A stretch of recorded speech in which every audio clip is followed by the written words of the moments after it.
People have been telling me that they would love to travel like I am, but it's just simply too expensive. Well, the only way I'm actually able to do this is because I found a way to eliminate one of the most expensive parts of traveling, and that is airline flights.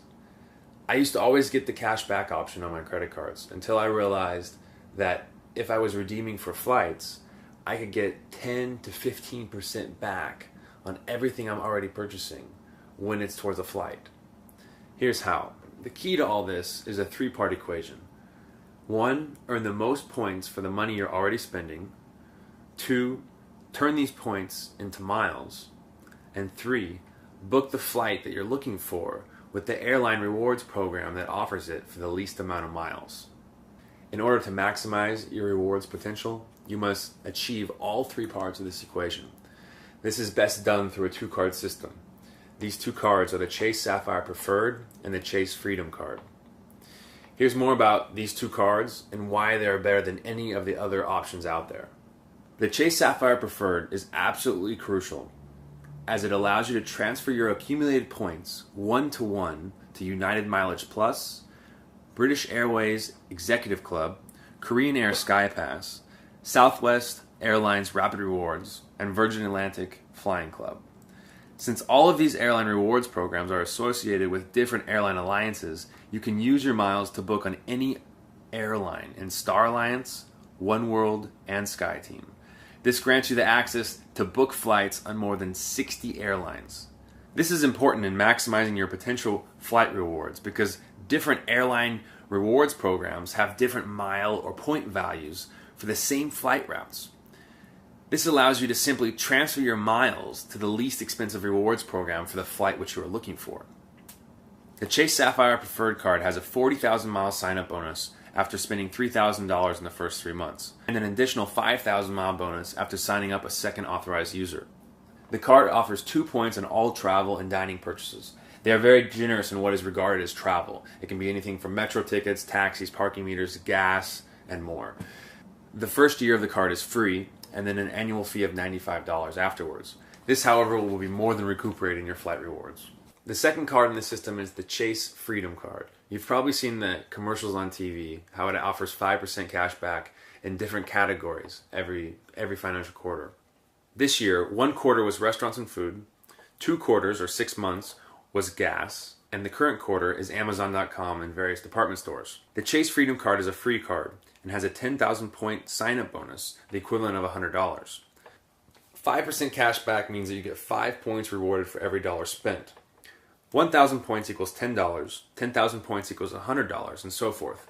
The key here, however, is not to redeem your points for cash back, because these points accumulated on your Chase Freedom Card can be transferred over to your Chase Sapphire Preferred Card and then used to be transferred 1-to-1 onto an airline rewards program to book flights, which typically will cost 2 to 3 times the amount of cash back that you would have gotten. For example, my first flight on this trip is from Chico, California to St. Petersburg, Russia. This flight cost me 30,000 points. If I had taken the cash back value for these 30,000 points, it would have been only $300.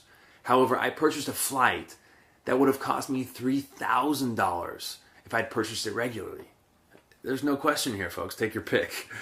So all these points, miles, percentages, cash back, rewards, how do you make sense of all this? Well, here's what I do. I use my Chase Sapphire Preferred Card for anything and everything I purchase, except when a purchase is in the 5% cashback category in the Chase Freedom Card. For example, when it's gas, I use the Chase Freedom Card for gas, but anything and everything else will be on the Chase Sapphire Preferred. Currently, Amazon.com is the 5% cashback category for the Chase Freedom Card. So I'm purchasing all my Christmas gifts and all the things I need for this trip, basically, on Amazon.com, and I'm getting the 5 points for every dollar I spend on there. Keep in mind, this 5% cash back will be doubled or tripled when I return that for flights. So it's basically like I'm getting 10 to 15% of the money back on everything I spend for Christmas. Not bad. I'm using this 2-card system to purchase most of my flights on my journey around the world. I've already signed up family members and close friends who are doing the same thing as well. I can tell you, after researching endless amounts of days and learning loads from my friends Heather and Ilya that this is certainly the best option out there if you want to redeem your credit card rewards for flights. If this is something you'd like to do as well, then please check out the referral links below and in the description. You get the same exact amount of sign-up bonuses and rewards that you'd get if you sign up through the Chase website. However, Chase Bank throws an extra 5,000 miles my way for basically referring you. In the second half of this video, I'll compare this two-card system to other options that are on the market. I'll also show you how to reverse a credit card rejection, and also show you a video tutorial of how to transfer the points from one card to another and then down onto an airline rewards program. Many people say, well, what about my Southwest Rapid Rewards card or my Mileage Plus Explorer card? I too used to have one of these airline branded credit cards until I learned, hey, I could be getting a lot more back for the miles and the points that I earn. The problem comes into play when airline programs have different values for the same routes. For example, I'm flying from Jordan to Israel, and if I were to book this through United, then it would cost me 15,000 miles. However, booking it through British Airways, as they price their miles on distance, on actual distance, rather than region, as United does, it cost me only 4,500. That's less than a third of the amount of miles. Being able to transfer your points and your miles down to the cheapest rewards program for that flight that you want is crucial in getting the best value for your accumulated miles. Some people also ask me about the Capital One unlimited 2% cash back option. While this might sound great as you get 2% on everything you purchase, no matter what the category, when you compare it to the two-card system, it just does not match up. Here's why. Even when getting only 1 point for purchases outside of travel, accommodation, food, and your quarterly 5 point to the dollar Chase Freedom reward categories, you're still getting a greater value with this two-card system. This is because the mile cost of rewards flights are usually 2 to 3 times the cash back value of those points. Therefore, you can basically multiply the points that you're getting to the dollar by 2 to 3 times if you want to compare them directly to Capital One. So with this two-card system, even the most minimum reward possible on purchases will match that of the Capital One. When you apply for the credit card online, if you're not automatically approved, then what you have to do is call a direct number to a Chase credit card analysis, and they'll work out a way in which you can still get the card. The first time this happened to me, I even went as far as getting a rejection letter in the mail, and I totally freaked out.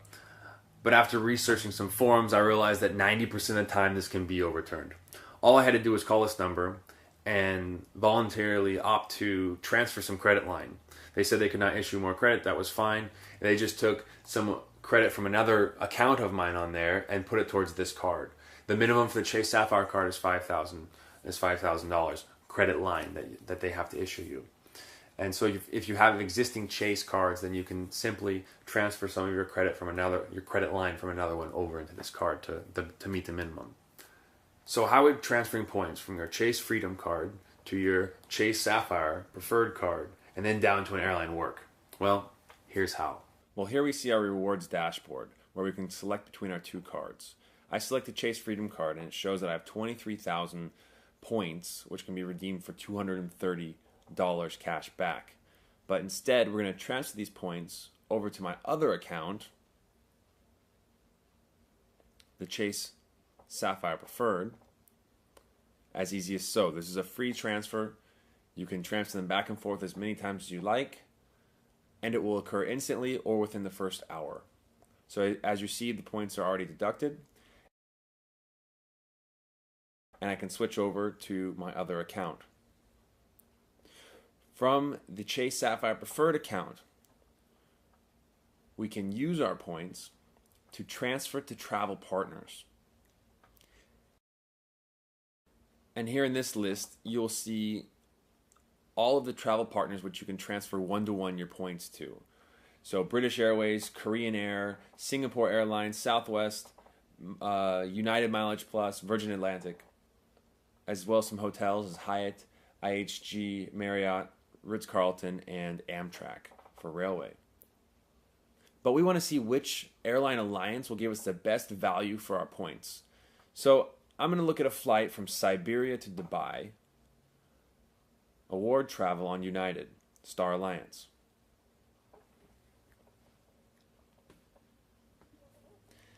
And here we can see that flying with Turkish Airlines, we have the following options, and they priced themselves at 25,000 miles for this flight. So we'll check out British Airways and their One World Alliance offerings for the same flight and the same date. And we'll see here with S7, a direct flight, which costs only 12,500. So that's obviously our best option, half the price. So we're going to return to our dashboard here of Ultimate Rewards and select British Airways. And you can only transfer in increments of 1,000, so we'll transfer 13,000 to our British Airways Executive Club rewards account. And upon clicking confirm on this next page, these points will be transferred over. Once they're transferred over, we can continue with the purchase of the flight. And for 12,500 points, or avios as they refer to them as a denomination, and $9 we can purchase this flight. Now looking at the normal cost of this flight, the exact same flight will cost $280, more than 2 times the cashback value that you would have got if you redeemed your points for cash. If you sign up for both the Chase Sapphire Preferred Card and the Chase Freedom Card, just from the sign-up bonuses, you will already have 55,000 miles. You only need 60,000 miles to have a round-trip ticket to Europe and back. So basically, if signing up for both these cards today, within 2 months you could already be booking your flight to Europe next summer. I hope this is allowed for some of you to fulfill your travel desires and dreams, and it's certainly helped me out. And I hope it can help you out as well. And like I said before, I would not recommend this to you unless I was 100% sure this was the best option out there. I'm using it myself, and it's helped me out tremendously, saved me a lot of money, and truly made this journey around the world possible. So like I said, if this is something you'd be interested in, then please sign up through the links below instead of just going through the Chase website. And you'll get the same exact rewards and sign-up bonuses as you would through their website, but Chase will send me a referral of 5,000 miles as well. I appreciate it, and good luck on the miles. If you have any questions, please post them in the comments below, and I'll do anything I can to help you out and make this more clear for you, just as my friends Heather and Ilya did for me. Thank you guys very much, and let the free flights begin. All right, bye.